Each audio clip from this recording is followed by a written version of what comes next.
আসসালামু আলাইকুম, সবাই কেমন আছেন? চলে এসেছি আমি একটা সুন্দর ভিডিও নিয়ে।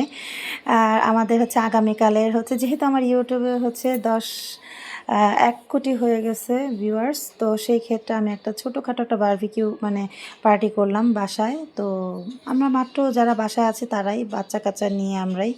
তো এই মাছটা, তেলাপিয়া মাছটা কিন্তু অনেক বড় ছিল, প্রায় ১ কেজি ২০০ গ্রামের একটা তেলাপিয়া মাছ। তো আমি এটাকে হলুদ মরিচ আদা রসুন যাবতীয় মশলা দিয়ে একদম ভালোভাবে যেন লেগে থাকে এভাবেই দিচ্ছিলাম, দিয়ে একটু তেল দিয়ে তারপরে মাছটাকে খুব ভালোভাবে মাখিয়ে নেবে, যে তেল দিয়ে দিচ্ছিলাম যেন মশলাগুলো একদম লেগে থাকে। খুব সুন্দর লাগতেছিল না? মাছটাকে দেখেন, পুরো মাছটাকে, যেহেতু বড় এই জন্য এভাবে মশলা টশলা দিয়ে এই যে আদা দিয়ে দিচ্ছি, একটু স্বাদে ম্যাজিকেও দিয়ে দিলাম যেন টেস্টটা ভালো আসে।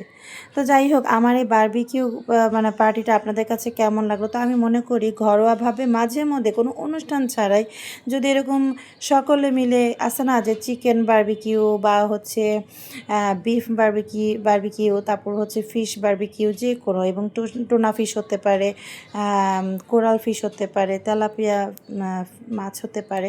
তো এগুলোই আমাদের ঘরোয়া যদি একটা বারবিকিউ করা যায়, আসলে কিন্তু মন্দ হয় না, ভালোই লাগে সবাই মিলে এবং অনেক করে খাওয়া যায়। এখন আমার এই যে দেখেন, মাছের মশলা মাখা শেষ। এখন আমি ওভেনে দিয়ে দিব।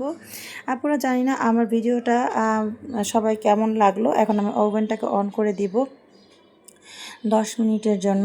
তো আচ্ছা, যাই হোক, আপনাদের কাছে আমার ভিডিওটা কেমন লাগে একটু কমেন্ট করে জানাবেন। রান্নার রেসিপিগুলো কেমন লাগে সেটাও আমাকে কমেন্ট করে জানাবেন।